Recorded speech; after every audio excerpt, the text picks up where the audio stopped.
Customer வந்து last மினிட்ல ஒரு 350 கப் கேக் வந்து பண்ணி தர முடியுமா அப்படின்னு சொல்லி ஒரு ஆர்டர் பிளேஸ் பண்ணியிருந்தாங்க. நமக்கு வேற வந்து ரெகுலர் கிளாஸ்ல நம்ம கமிட் ஆயிருக்கோம். கிளாஸ் ஹவர்ஸ் போனது போக ரிமைனிங் இருக்க டைம்ல வந்து நம்ம பண்ணிக்கலாம் அப்படின்னு சொல்லி கரெக்டா 5 மணிக்கு கஸ்டமர் வந்து பேமெண்ட் போடுறாங்க. ஆர்டர் கன்ஃபார்ம் பண்றாங்க. ஒரு செகண்ட் கூட வேஸ்ட் பண்ணாம கடகடன்னு பேட்டர்லாம் ரெடி பண்ணியாச்சு. கரண்ட் பேட்ச்ல வந்து நம்ம கூட ஸ்டே பண்ணி படிக்கிற ஸ்டூடெண்ட்ஸுமே வந்து எனக்கு ஹெல்ப்புக்கு வந்து வந்திருந்தாங்க. இது மாதிரி பல்க் ஆர்டர்ஸ் எல்லாம் வந்து மேபி ஃபியூச்சர்ல எங்களுக்கு வரும்போது எங்களுக்கு ஒரு லைவ் எக்ஸ்பீரியன்ஸா இருக்கும் அப்படிங்கிறதுக்காக கண்டிப்பா நாங்களும் வர்றோம் அப்படின்னு சொல்லி பேக் பண்ணி முடிக்கிறது வரைக்குமே எங்க கூடவே இருந்திருந்தாங்க. பேட்டர்லாம் பக்காவா ரெடி பண்ணி 2ஆ ஸ்பிட் பண்ணிக்கிட்டோம். டீம் வைஸ் வந்து ட்ரே ஃபில் பண்ணி 2 டேக்லயும் மாத்தி மாத்தி வந்து பேக் பண்ணி எடுத்தாச்சு. அதோட எங்களுக்கு வந்து பேட்டர் ப்ரிப்பரேஷன் வந்து அவ்வளோ டைம் எடுக்காது. பேட்டர் வந்து கரெக்டா அந்த கப் கேக்ல வந்து மெஷர்மெண்ட்ஸோட ஆட் பண்றதுக்கு தான் கொஞ்சம் டைம் எடுக்கும். நாங்க வந்து சைட் பை சைடு வந்து சாங் கேட்டுட்டே பண்ணதால எங்க டைம் போனதே தெரியல. ரொம்ப ஹார்ட் ஒர்க் பண்ண மாதிரி ஒரு ஃபீலே இல்ல. ரொம்ப ஈஸியா ஒர்க் முடிஞ்ச மாதிரி இருந்துச்சு. நாங்க ஷார்ப்பா ஒரு 9:30 போல எல்லா கேக்ஸும் வந்து பக்காவா முடிச்சுட்டு ஷாப்லாம் க்ளோஸ் பண்ணிட்டு கிளம்பிட்டோம். மார்னிங் வந்த உடனேவே பேட்சா சூப்பர் ஸ்டிஃப் பீக்ல வந்து ரோஜா சைட் பை சைடு வந்து நமக்கு க்ரீம் ரெடி பண்ணி கொடுத்துட்டாங்க.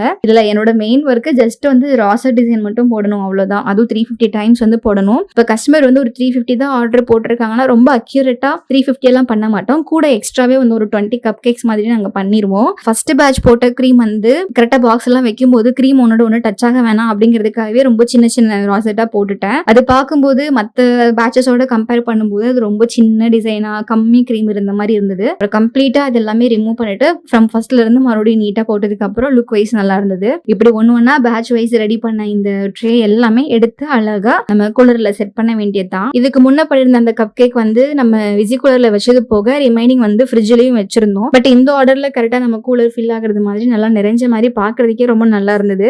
அப்புறம் இதெல்லாம் முடிச்சதுக்கு அப்புறம் ஆஃப்லைன் ஸ்டூடெண்ட்டுக்கு வந்து நம்ம டெமோ ஸ்டார்ட் பண்ணியாச்சு. அன்னைக்கு ஃபுல்லா இன்ட்ரெஸ்டிங்கான டாபிக் தான். ஃபாண்டன்ட் டாபிக் எல்லாம் ரொம்ப ஆர்வமா கவனிச்சுட்டு இருந்தாங்க. அப்புறம் கிளாஸ் எல்லாம் நல்லபடியா முடிச்சுட்டு ஈவினிங் போல நாங்க பேக்கிங் பண்ணி டெலிவரி கிளம்ப வேண்டியதுதான். அப்புறம் கஸ்டமர் இந்த கேக்குக்கு மேலே வந்து ஒரு டாப்பர் ஒர்க் மாதிரியும் சேர்த்து ஆர்டர் பண்ணிருந்தாங்க. ஃபுல்லா வச்சு பார்க்கும்போது எல்லாம் ஒரே மாதிரி அழகா இருந்தது. கேப் புக் பண்ணி நம்ம பேட்சா ரெடி பண்ண இந்த 8 பாக்ஸையும் லோட் பண்ணிட்டு கிளம்பிட்டோம். அதோட இந்த ஆர்டர் வந்து ஒரு பெரிய ஒரு கார்பரேட் ஆர்டர். உள்ள போனதுக்கு அப்புறம் நமக்கு செப்பரேட்டாவே செக்யூரிட்டி அந்த அண்ணா வந்து ஒரு பெரிய ஒரு ட்ராலி வச்சு வெயிட் பண்ணிட்டு இருந்தாங்க. அந்த ட்ராலி ஃபுல்லா ஃபில் பண்ணிட்டு பத்திரமா எடுத்துட்டு போறாங்கன்னு சொல்லி ஒரு நார்மலா பார்த்துட்டு அங்க இருந்து கிளம்பிட்டோம். அங்க பண்ண இந்த கப் கேக் ஆர்டர்ஸ் எல்லாம் பாக்குறதுக்கே ஒரு மாதிரி சாட்டிஸ்ஃபைடா இருக்கு அப்படின்னா வீடியோ கீழே கமெண்ட் செக்ஷன்ல ஹார்ட் போட்டு கமெண்ட் பண்ணி வீடியோக்கு லைக் பண்ணிருங்க. நம்ம நெக்ஸ்ட் வீடியோல மீட் பண்ணலாம். Take care, by.